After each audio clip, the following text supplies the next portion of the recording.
E ka thonë pejgamberi namazi njëri në xhami 27 herë është më i shpërlyeshëm. Pse kështu? Ka thonë pejgamberi dhe kjo çysh ndodh që namazi ti më u shumë më tepër?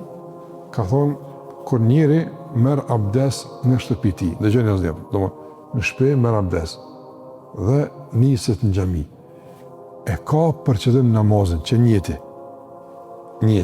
që u flasë për ta. Do niset për në shtëpi marr xhami.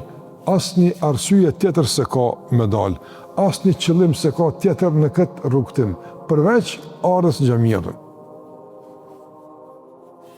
Domthonë nuk e ka nxjerr nga shtëpia kur gjë pas namazit.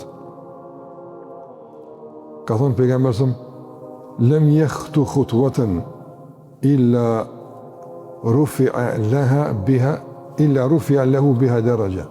Çdo hap që e vendos me ardhë në xhami e ngrit Allahu në drejtë. Këta sahapa i bën njëri me ardhë në xhami, qash në gratë të Allahu ngritesh ato. Shikoj çfarë sevapi i madh është, çfarë shpëlimi i madh ngritet tek Allahu te bareka taala. Edhe gjithashtu çdo këmbë që lëshon i bin gjinohat.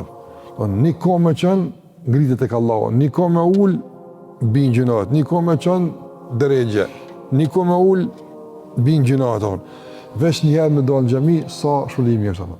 E jo me dalë 5 vaktet ose me dalë çdo ditë në xhami sa ka shpëlim një besimtar që merr vazhdimisht tek Allahu xhallahu për namazin me xhamat. Ma ka bunjat ai në shtëpi, ka marrë abdes, unë nis në xhami veç më fal ato. E nëse për shembull është nis pe shtëpis edhe unë nis me shku në treg, unë nis me shku me dal pak, unë nis me shku me këni punë. Po tani ka thirrë zani ose për shembull ju ka bu mundësia e uan në xhami, a ka këtë shpërblim?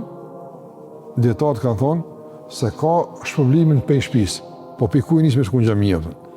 Që aty ku bunjeti, që aty fillon me llogarit edhe shpërblimi. Don kjo është domthonë rëndësia e njetit. Don ti je nis pe shtëpis e shku në treg. Ka thirrë zani apo edhe jo në xhami. Në rregull është. Mirë po, domthonë prej ku fillon tash mund gjë hapat? Pe shtëpis apo pe tregut? Ja pe tregut. Se pe që ti ke bunjet marr në xhami apo. Don njeti sa shumë e pasuron besimtarin. Pe ku e ke bunjet pe që aty fillon me numëru, domthonë shpërblimi për namazin. Andaj njëri është mirë rrezë kur del pe shtëpis, domthonë me dal me abdes, me dal me niyet si të hin vakti unë shkoj në xhami, niyetin kryesor me pas namaz me xhamat. E punë për udhë që ka i kry, me shka ku, kjo domthonë është pastaj ma e lehtë. Andaj ky hadith na tregon se besimtari gjithmonë prioritar brengën kryesor e ka namazin.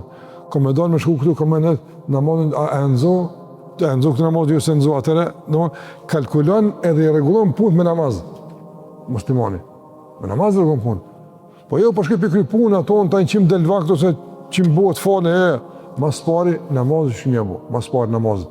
Valla namazi kam me fal në çit vend se pe llogaritë si të nisa pe këtu që të mri që të atëre se namazi është çështje prioritare, bazike për besimtarin.